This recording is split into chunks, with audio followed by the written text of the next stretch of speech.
Hello everyone. Welcome to the Yissilmissil Productions channel. My name is Steven Yissil, and today we are doing part 8 of our deep dive into the Bermuda Triangle. And we have been reading from the book of the same name, written by Charles Berlitz. So today we are starting chapter 7.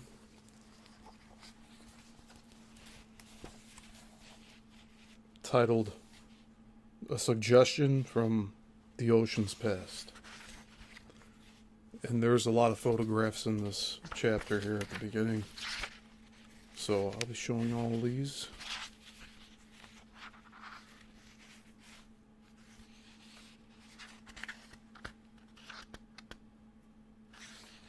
And before we start, I'd like to remind everyone to please like the video and subscribe and share around.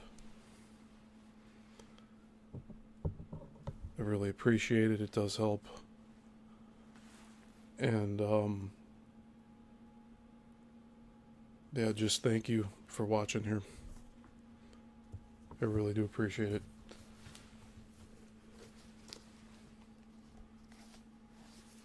One other thing before we start.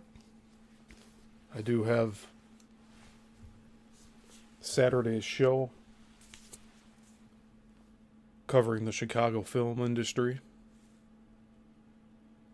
And we will continue reading this book on Saturday morning at 11.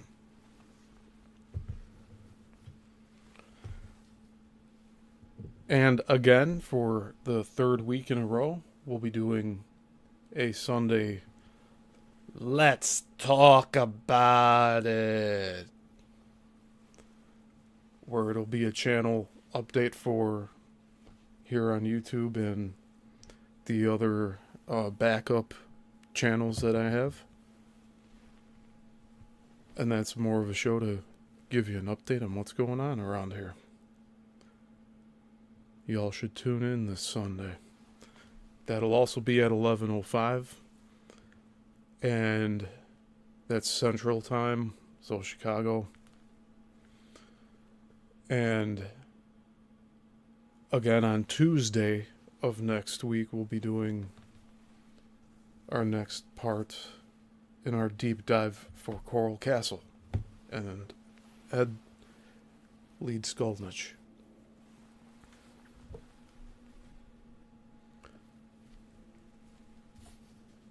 So again, I'm thankful to have you all here.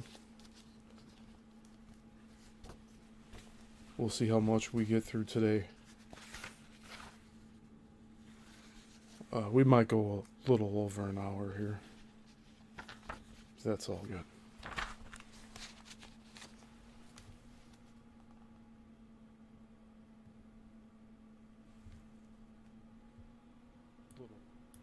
All right.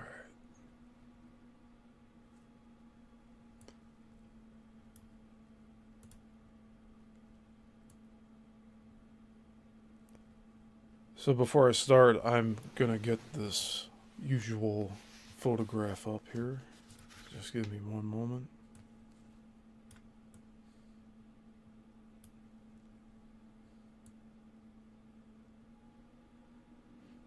I do have a few other Bermuda Triangle related photographs, but just right now, this'll do.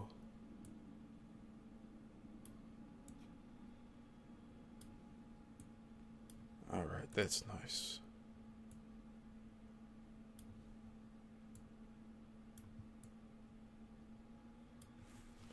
Okay. Hi, Zenray.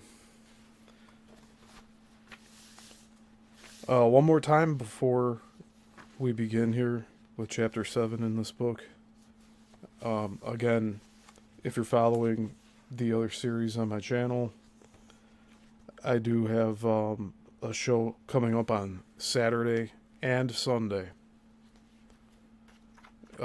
Saturday is more focused on the Chicago film industry. Sunday is focused on my channel here and updates there too.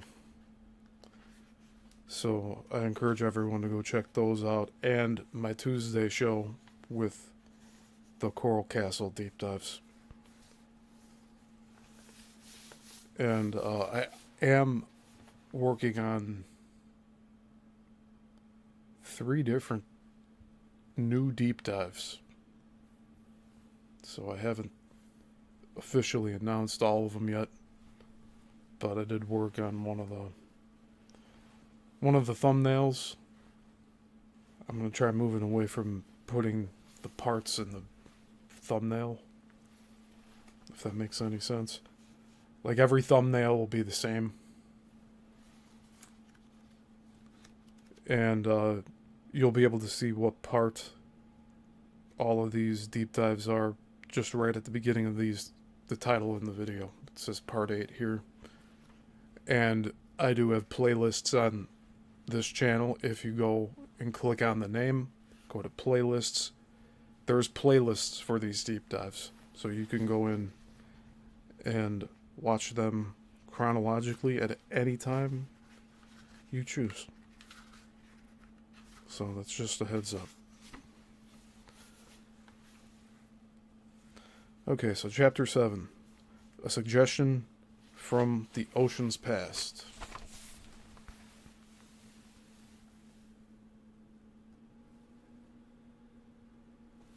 And hopefully this screen size will be okay. I really think it should be. I just gotta check one more thing here.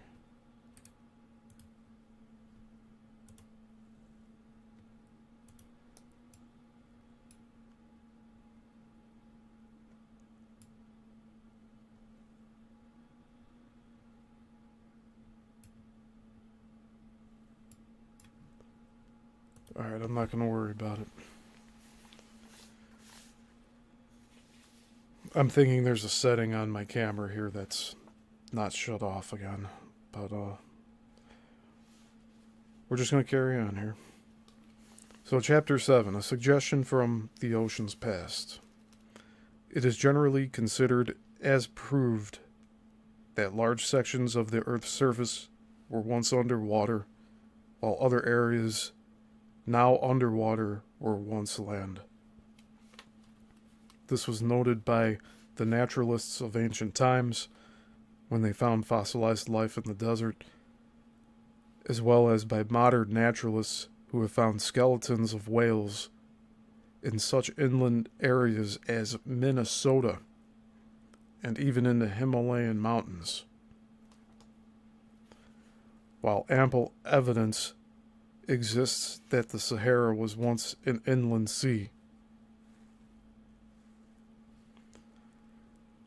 While there is general agreement on large-scale interchange of land and sea throughout the world, the question of timing is especially important for the consideration of the land and sea level changes within the Bermuda Triangle within comparatively recent geological times. We know that during the Ice Age, a tremendous volume of ocean water was frozen within the several miles deep glaciers that covered large parts of the northern hemisphere. About 12,000 years ago, when the glaciers began to melt because of climatic changes. Tricky word there. I'm so used to the propaganda of the current use of that word. I almost said the one for 2025 here. The causes of which are not yet clear. The world's waters rose, engulfing coastal lands and islands, turning isthmuses into straits. I know I said that wrong. I'm just going to spell out the word for you. isthmuses.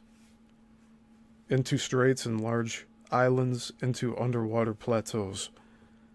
The old ocean water level of the Earth at the time that the third glaciation started to melt is estimated to have been 600 feet or more below the present level. In addition, many lands once above water may lie even deeper than this because of volcanic activity taking place at the time of or after the flooding, or, to use the biblical terminology which may have described these events, the flood. Almost all the world's races and tribes preserve vivid accounts of previous universal destruction by fire, flood, earthquake, explosion, or the shaking and shifting of the entire earth. And I'm under the impression there were several of these that happened. In most cases, only a single survivor, along with his family and selected animals, has traditionally been spared to start a new life, as did Noah in a new world, once the disturbances had ceased or the waters had abated. But Noah was just one survivor, the one familiar to the inheritors of Judeo-Christian religious tradition. There were numerous survivors of the same or similar catastrophes, including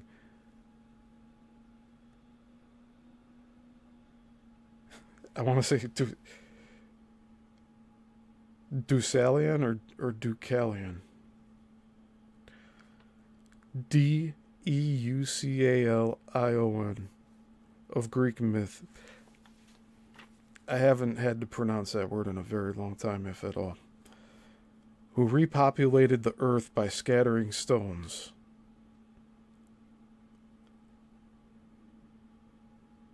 Baisba Spada, the flood survivor. And that's spelled Baisbasbata.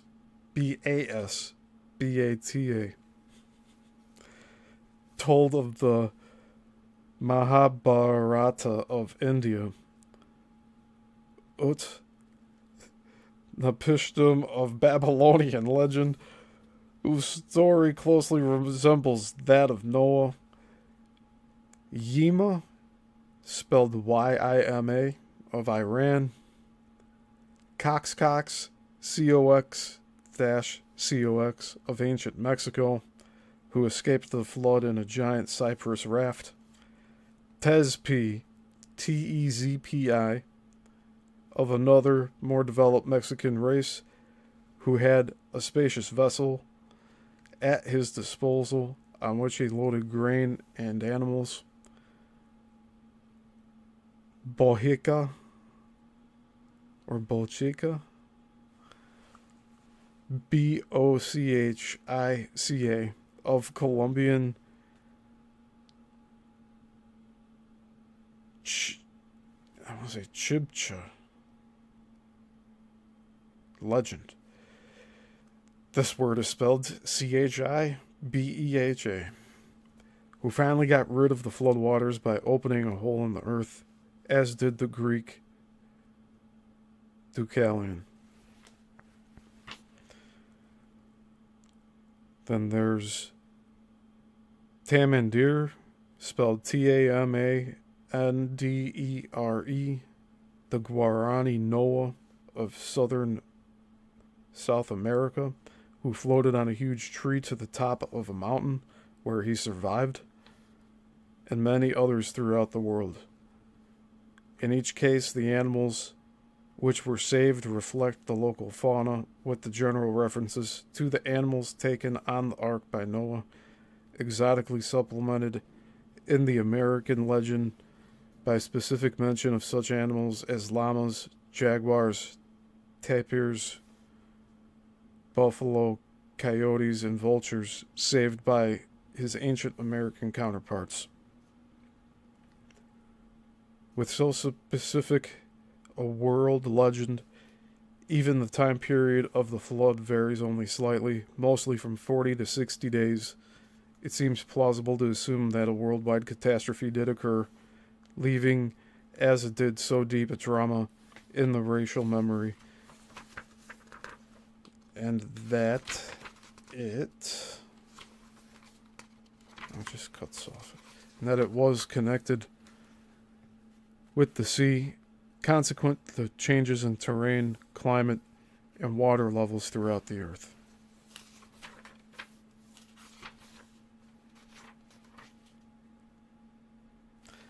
Vestiges of this catastrophe or catastrophes are found not only in the memory of man, but are witnessed by evidences of vast risings, sinkings, and bucklings of land and the sea bottoms, such as the sandy beaches under thousands of feet of water around the Azores, and the coastline beaches thrust hundreds of feet upward along many coasts, especially in Greenland, Northern California, and Peru, where human artifacts are found near the bottom of ancient geological striations resulting from this upthrust. The Andes themselves, geologically fairly recent, seem to have been thrust or forced upward, perhaps carrying with them such cities as Tiahuanaco, while other coastal lands of South America dropped into the Nazca Deep in the ocean. The same catastrophe may have caused the melting of the glaciers, which thereupon flooded the plateaus of the Atlantic islands and large parts of the continental shelves, which were formerly above water. At the same time, climatic changes occurred throughout the world, evidently with startling rapidity. In Siberia, frozen bodies of mammoths are still being found, frozen so quickly that the meat proved to be edible first by dogs and later experimentally by Russian scientists. These mammoths, rhinoceroses, and other animals not generally associated with Siberia were apparently entrapped in floods of freezing mud, or mud that subsequently froze, and preserved so quickly that undigested foods of plants no longer native to Siberia have been found in their stomachs. Man, we got a whole bunch of pictures here.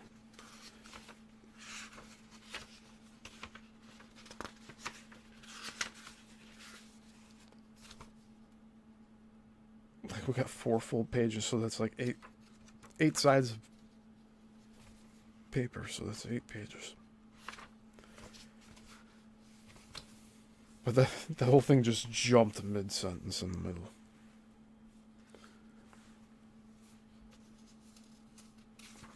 Alright, I'll read one more paragraph here, and then I'll start showing all of the photographs that are inserted in this chapter here. Parts of northern Siberia, Alaska, and Canada are so covered with bones of great animals that suddenly perished, again at a date estimated from 10,000 to 11,000 years ago, that some islands or high points where they went for refuge seem to be made entirely of their bones. Other survival points were completely different, and inimical species fled for shelter and died in great multitudes have been found across northern Europe, Central Asia, and China, as if the whole top of the world had experienced a rapid and unexplained climate change at the same time. However, in other hemispheres, as well,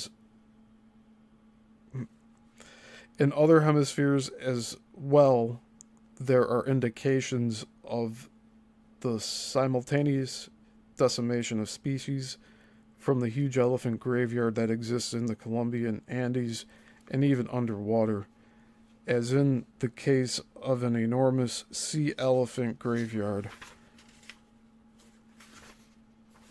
off the coast of Georgia. None of these animals have their natural habitats in the places where they met their deaths in such numbers in the sudden climatic change of 12,000 years ago.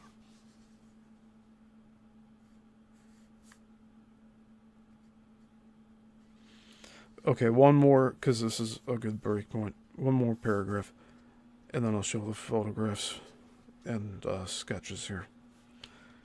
Former land areas of this period, now covered by the water, include parts of the Mediterranean, including land bridges from Africa to Gibraltar and from Sicily to Italy, a large part of the North Sea, the continental shelves off Ireland, France, the Spanish Peninsula, and Africa, the sunken plateaus around the Azores, the Canary and Madeira Islands, as well as the Azores-Gibraltar Ridge and the North Atlantic Ridge, and the continental shelves of North and South America, and especially the vast Bahama Banks, which, before they were submerged, covered an area of thousands of square miles.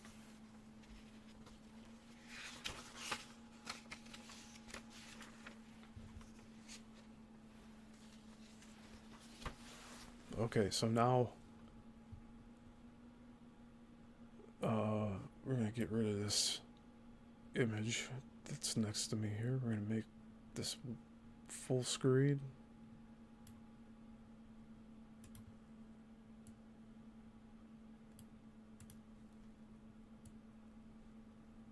And I'll also be reading the captions off of these photos as well. So the first one, it says Stone Frieze, or Frieze, from Maya ruins at Koba, Coba, showing stylized escape from a cataclysm marked by exploding volcanoes and, in the upper left corner, collapsing temple pyramids. Maya legends recount that the ancestors of the Mayas originally came from a great land in the, quote, Eastern Sea, end quote, which was overcome by a cataclysm and sank beneath the waves. Amerindian traditions refer to this land as Aztlan, Aztlan, or Atlan, Atlan, and other similar names reminiscent of the sound of, quote, Atlantis, end quote. And the photo's by J.M. Valentine. But it's a stone. It's a stone relief or carving.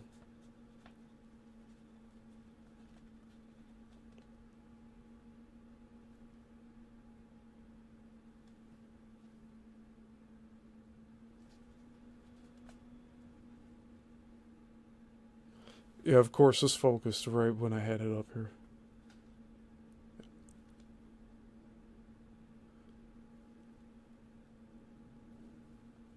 But you can clearly see the volcano going off. Other things happening. Well, looks like the water. There we go.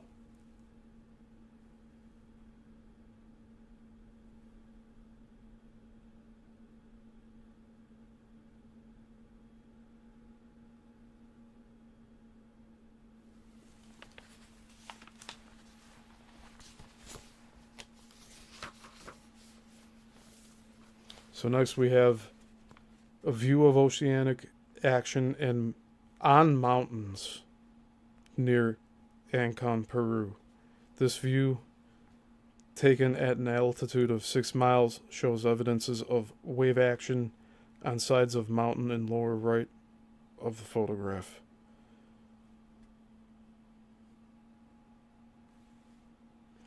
The finger-like projections still contain fossils of mollusks and other sea fauna.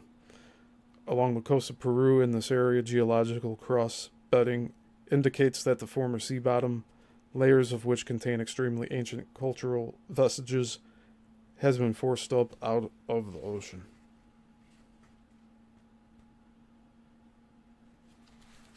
Wow. This photograph looks bizarre, but this is what it was describing.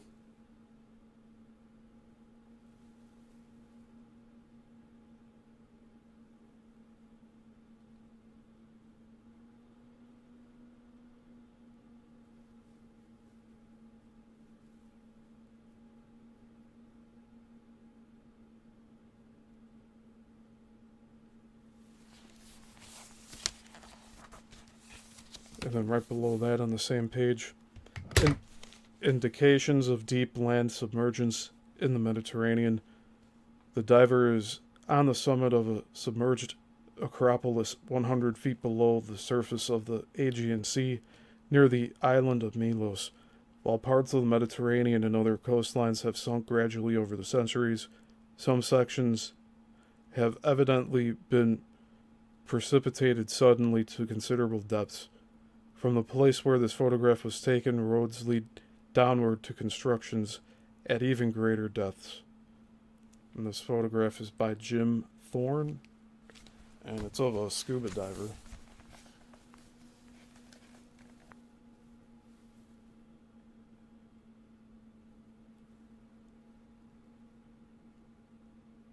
So I'm also showing you the text that goes along with it that I just read.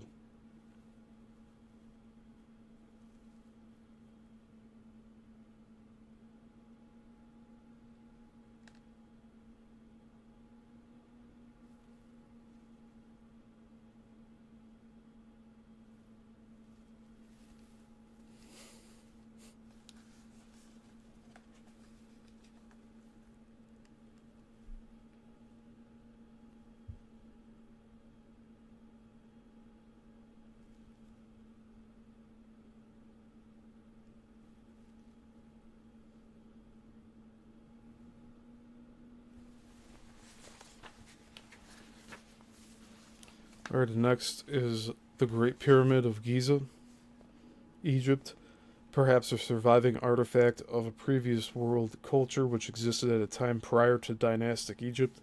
Measurements of different aspects of the Great Pyramid suggest that it served as a gigantic marker, an astronomical clock, and a mathematical and astronomical conservatory, preserving in stone the previously unsuspected knowledge held by, quote, pre-dawn, end quote, cultures. This photo's by Courtesy Trans World Airlines. And it's just the pyramid here.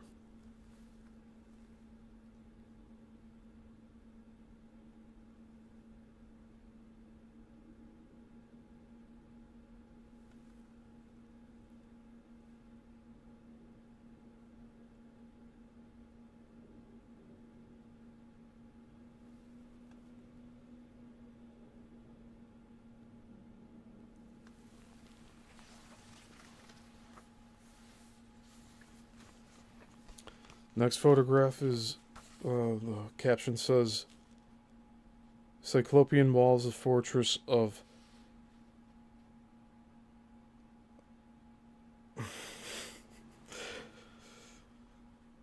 I'm gonna spell this word.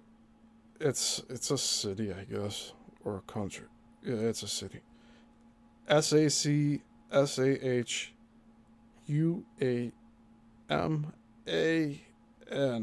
Oh wow! I'll say it one more time. SACSHUAMAN.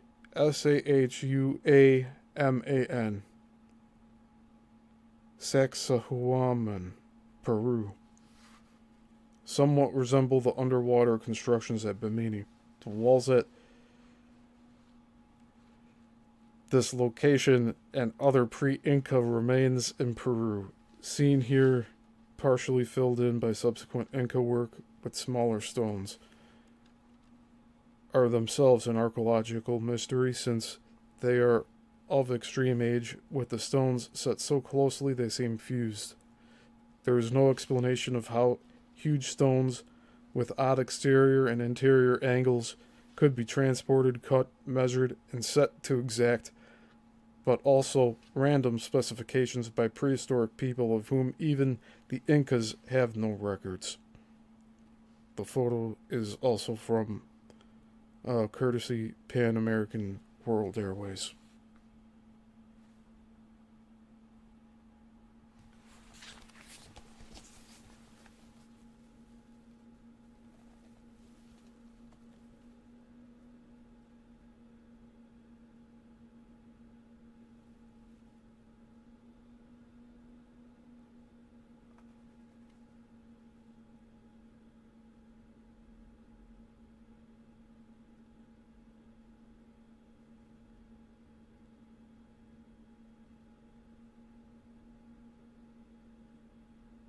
So we're talking about those big boulders in those walls there. Alright, next is the Black Pagoda at Konarak, India, a surviving example of the surprising architectural capabilities of ancient times, especially the transportation of the enormous piece of stone covering the top of the tower. Technological advances of extremely ancient cultures in India suggest the link, even with earlier cultures where science had progressed to awareness of heavier than air flight, rocketry, atomic structure, and the concept of the Earth and its place in the universe similar to that of today. Photo is courtesy Government of India Tourist Office. It's this right here.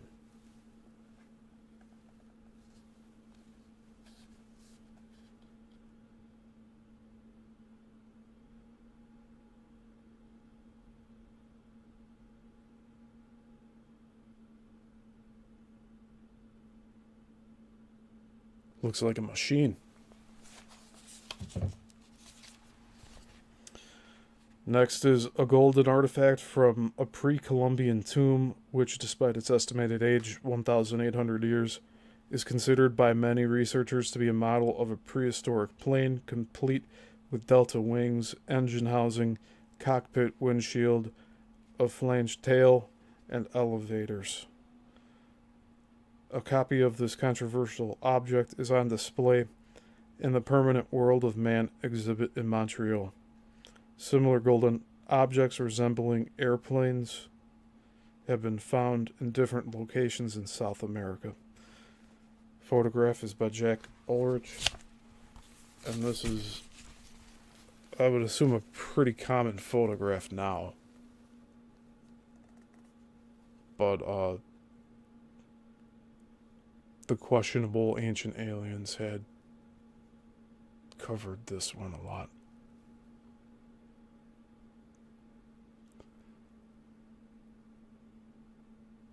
But here at least we know where it comes from.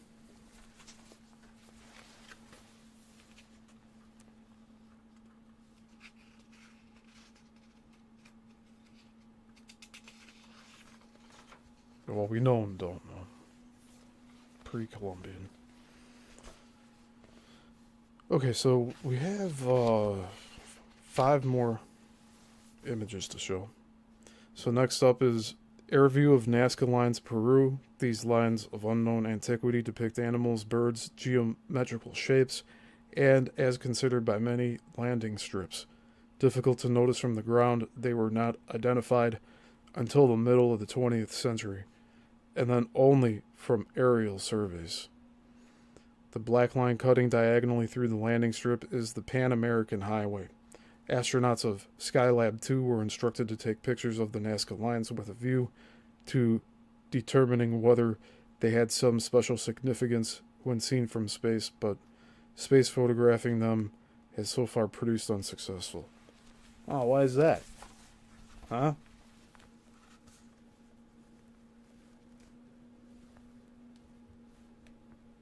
Keep in mind this book was also written in 1976.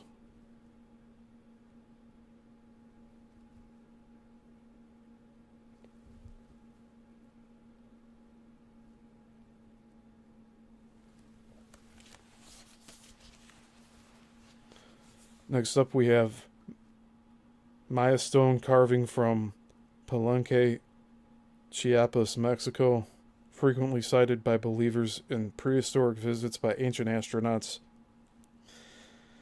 as proof of such visits and their picturization by ancient Maya who observed them or were told about them. The Russian science writer Kazantsev Kazantsev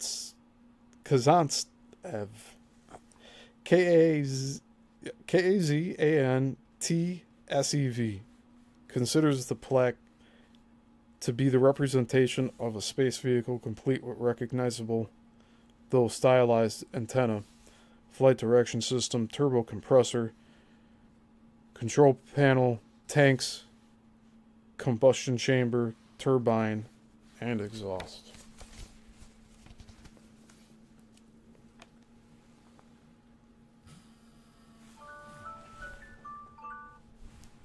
I had a feeling it was 7 o'clock.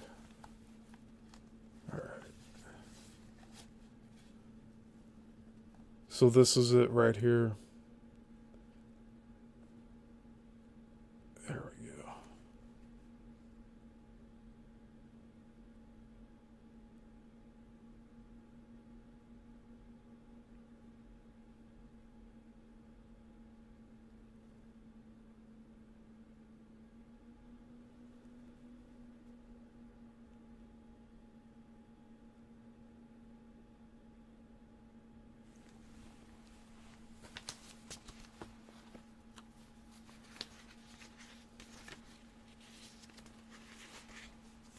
Alright, next we have the Piri-Reis map found in Istanbul in 1929, part of a world map said to have been recopied from a Greek original in the Library of Ancient Alexandria.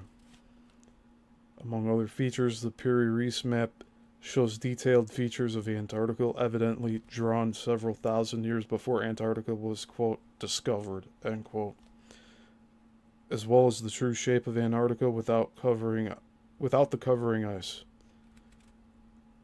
Other features indicate an advanced knowledge of astronomy, trigonometry, and the ability to determine longitude, not known for our culture until the reign of George III of England. And the photos from the Library of Congress. Surprising.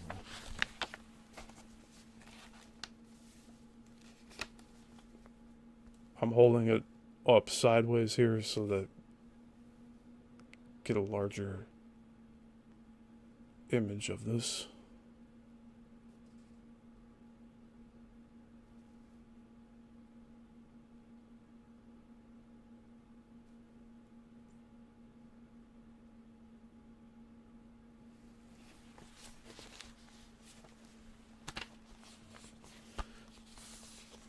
Next, we have the Benincasa map of 1482, spelled Bennicasa, which Columbus may have had with him on his first voyage. The top of the map points to the coasts of Spain and Portugal, and some of the Atlantic islands shown were known to European seamen, while others were legendary. Antilia, the island at the bottom right of the map, was reputed from Carthaginian times to be a large island in the western Atlantic. The photographs from Library of Congress. And it's a very crude sketch. See, I don't even know.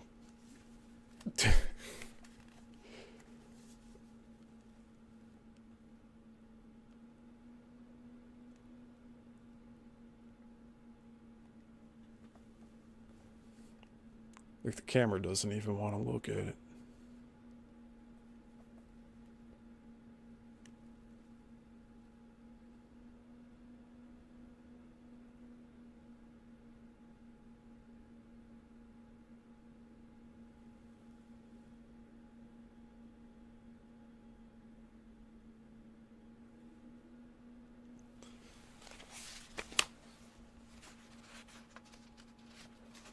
Alright, and last we have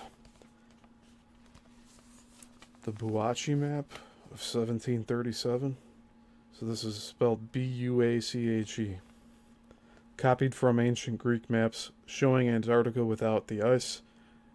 If the ice did not presently cover Antarctica, the Ross and Weddell Seas would unite in a gigantic strait separating Antarctica into two land masses, a fact which was not established in modern times until the geophysical year of 1968.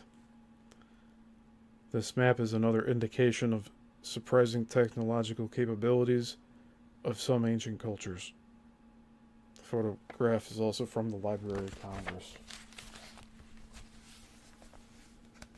And look at that, it's an overhead.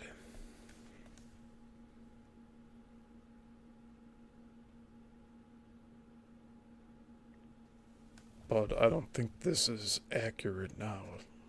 It's The measurements are probably all out of whack.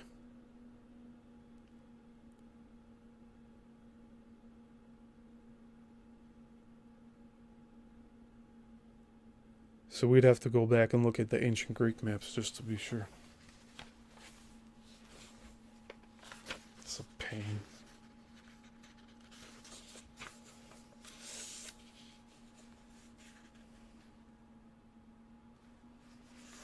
Okay.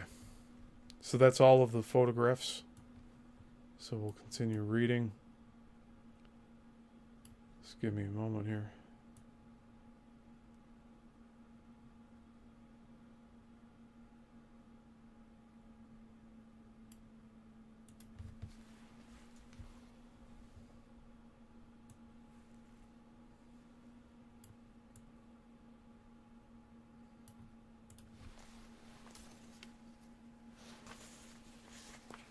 Alright, continuing on.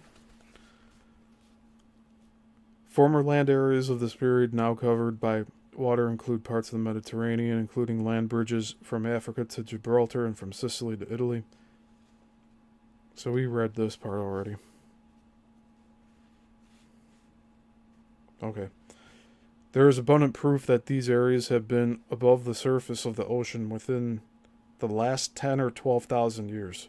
A Russian expedition north of the Azores recently dredged rocks from 6,600 feet, which gave evidence of their having been formed at atmospheric pressure about 17,000 years ago, while a 19th century dredging operation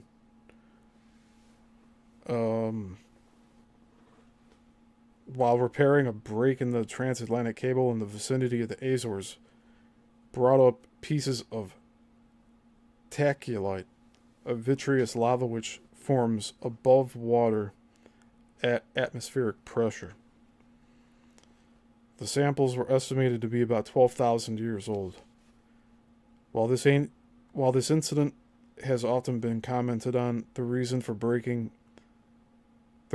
breaking of the cable is of special interest as an example of movements in the ocean floor. A sudden rise in the bottom of about 4,000 feet a sudden rise in the bottom of about 4,000 feet was what had caused the cable to break. A project now, from 1973 to 1974, being carried out in the Azores by the University of Halifax for investigation of geothermal energy, has had indirect result of ascertaining that the first 800 meters of core drilled below sea level give indications of having been formed above sea level, with the implication that great areas around the present Azores Islands were once above water. Other fairly recent discoveries seem to support the time element of 12,000 years for the most recent submergence of large land areas in the Atlantic, which would also coincide with the estimated time for the third glaciation. In 1956, Doctors R. Malace and P. Colby of the National Museum of Stockholm offered the opinion that skeletons of freshwater diatoms, which Colby had brought up in a sample core from a depth of 12,000 feet near the Atlantic Ridge, had originally been deposited in a freshwater lake formerly on the surface of land, now sunk to the bottom of the ocean. The age of these freshwater diatoms was estimated at 10,000 to 12,000 years. This figure is oddly coincidental with Plato's account of Atlantis in his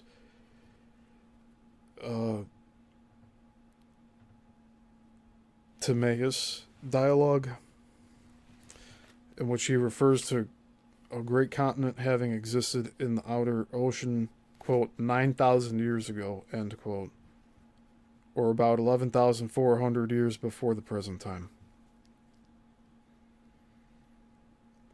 While dates recorded from legends are suspect, and even more so when they are second or third hand, since Plato received his information indirectly from Solon, who in part or who on his part originally acquired it while on a trip to Sais in Egypt, SAIS.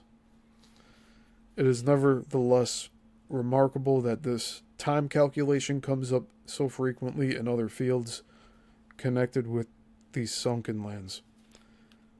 But there are still other indications that large parts of the western Atlantic were once above sea level. Beach sand, for example, is formed not at the bottom of the ocean, but by the force of the waves breaking at the edge of the sea.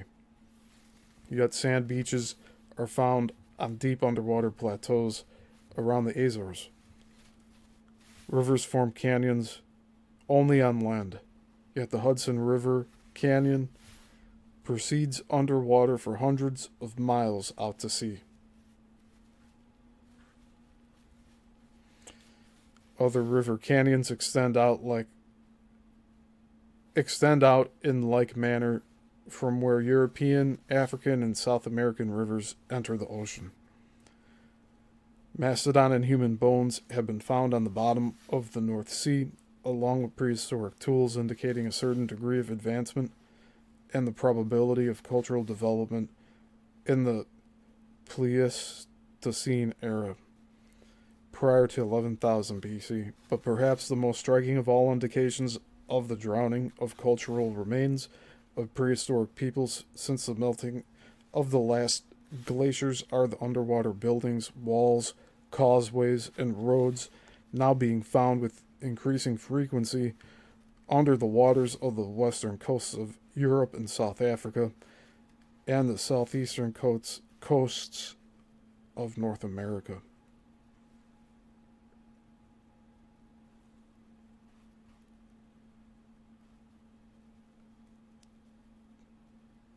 That could also mean Florida. The latter include underwater buildings, walls, and stone roads leading east from the coast of Yucatan and Honduras, roads which may connect with submerged cities still farther out at sea. Yep. There is even a 30-foot high, 100-mile-long example of sea, quote, wall, end quote, leading out into the ocean off Venezuela near the mouth of the Orinoco. This was thought at first to be a natural feature, but its straight lines and composition tend to belie this first appraisal.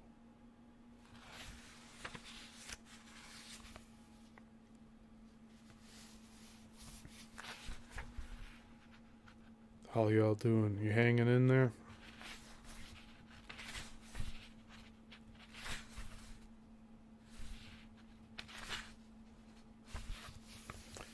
There are strong indications that a continental land mass existed in the Caribbean Sea, of which the islands and ridges of the Antilles may be the surviving mountain peaks. In 1969, a research expedition from Duke University studied the sea bottom of the Caribbean and conducted dredging operations at a number of places on the Aves Ridge, a ridge running along the eastern border of the oceanic Venezuelan basin between Venezuela and the Virgin Islands. On 50 occasions, granitic, and in parentheses it says acid igneous, granitic rocks were brought to the surface. Ordinarily, these rocks are found only on continents. A distinguished oceanographer, Dr. Bruce Heezen, last name spelled Heezen, in commenting on this matter, has observed, quote, up to now, geologists generally believed that light granitic or acid igneous rocks are confined to the continents, in that the crust of the earth beneath the sea is composed of heavier, dark-colored basaltic rock. Thus, the occurrence of light-colored granitic rocks may support an old theory that a continent formerly existed in the region of the eastern Caribbean, and that these rocks may represent the core of a sighted lost continent. End quote. It is on the underwater Bahama Plateau, however, the area of the most concentrated incidents occurring within the Bermuda Triangle, that the most surprising discoveries of underwater remains have been made, and many of these at a depth of only a few fathoms. The submerged limestone formations of the Bahama Banks were largely above water about 12,000 years ago. This large land area contained bays and inland waterways which are now evident on depth maps as the deep parts of the ocean cutting in and around the Bahama Banks. This considerable land area formed at the time previous to the rising of the sea a large island or islands which, if we are to believe the underwater remains, supported a complex culture. From 1968 to the present time, underwater discoveries have been made, especially near Bimini, of what seems to have been massive stonework on the present sea bottom, huge blocks of stone placed together in what may be roads, platforms, harbor works, or fallen walls.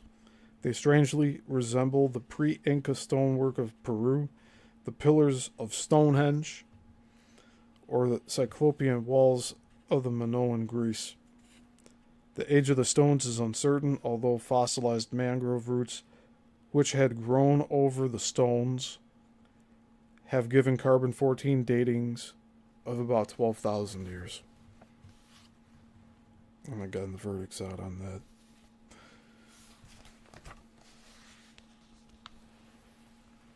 So we have another sketch here. It's supposed to be a map of some sort. Okay. Estimated land masses formed by the present Bahama Islands, Cuba, and Florida prior to the ending of the last glaciation, when waters from the melting ice cap caused the oceans to rise. The present islands are shown within their former shapes. Florida, it will be noted, extended far west into the Gulf of Mexico. The dark area in the middle of the land mass formed by the present Andros, Exuma, Eleuthera, and New Providence Islands is the deep ocean canyon called the Tongue of the Ocean. The sea at that time formed great island bays in the Bahamas, including the present Exuma Sound and the Tongue of the Ocean.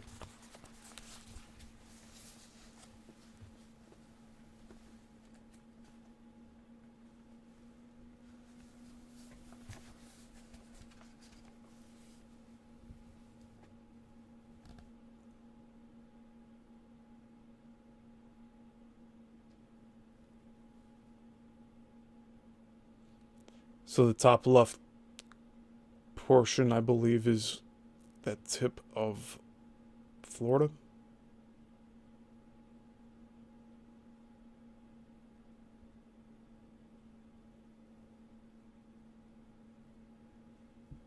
And the bottom right portion is Cuba.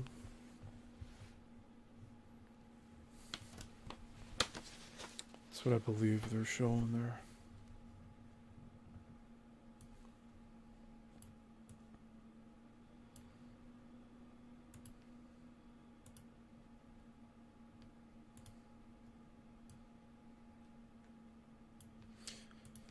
Okay. On page 125. We have 234.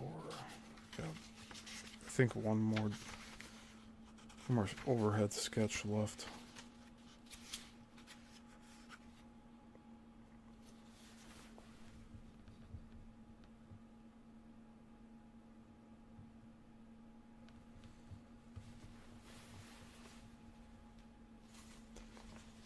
Alright, continuing on. The most celebrated of the finds has been the Bimini Road or Wall, first discovered in 1968 by Dr. J. Manson Valentine with divers Jack Keith Mayol, M-A-Y-O-L, or Jax Mayol, Harold Climo, C-L-I-M-O, and Robert Angove, Angove. First seen from a boat on the surface of the water, when the sea was especially clear and without surface movement, it was, in the words of Dr. Valentine, quote, an extensive pavement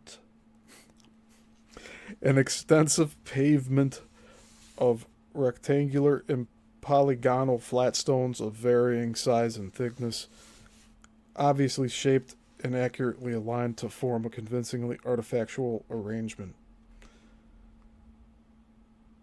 These stones had evidently lain submerged over a long span of time, for the edges of the biggest ones had become rounded off, giving the blocks the domed appearance of giant loaves of bread or pillows. Some were absolutely rectangular, sometimes approaching perfect squares. One remembers that absolutely straight lines are never present in natural formations. The larger pieces, at least 10 to 15 feet in length, often ran the width of parallel-sided avenues, while the small ones formed mosaic-like pavements covering broader sections. The avenues of apparently fitted stones are straight-sided and parallel. The long one is a clear-cut double series interrupted by two expansions containing very large flat stones propped up at the corners by vertical members, like the ancient dolmens of Western Europe. And the southeast end of this great roadway terminates in a beautifully curved corner. The three short causeways of accurately aligned large stones are of uniform width and end in corner stones. Quote, from the air one can dimly make out under their blanketing of dark algae the huge individual stones that precisely border the margins of this geological or archaeological challenge. End quote.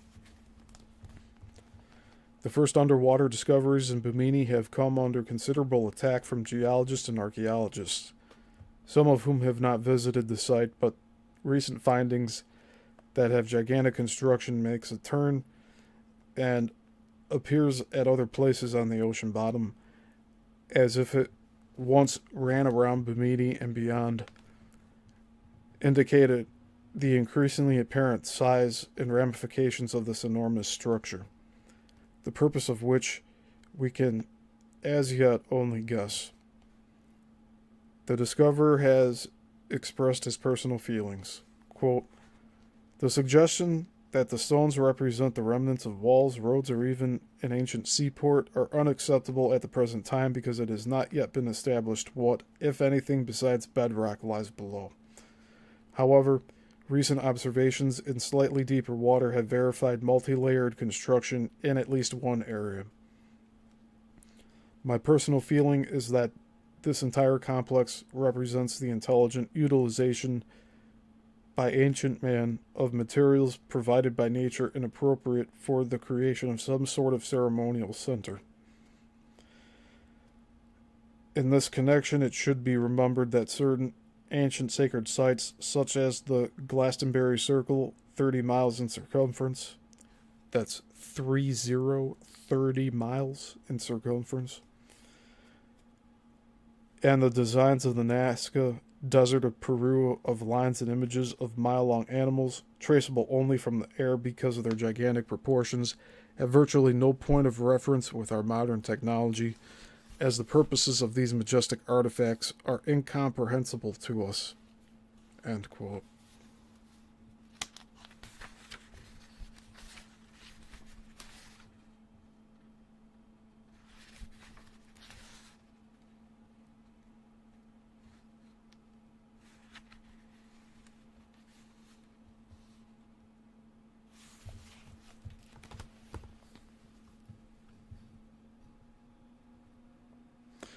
Alright, everyone. I think we're going to end it there on that quote. And we'll continue this chapter next week so that we can stay within an hour here. I do want to read further, but got to stay within the time limit. Right? Otherwise, this is going to go another 40 minutes. So I'm just going to mark it here. So we'll continue this chapter next Thursday. So chapter 7, part 2, on page 127. All right. So thank you again, everyone. Remember, Thursday will be our continuation next week with this deep dive. Saturday we have the Chicago film industry deep dive. Sunday we have Let's Talk. And Tuesday we have the deep dive into Coral Castle. So until Saturday, I hope you all take care. And until the next one, class dismissed.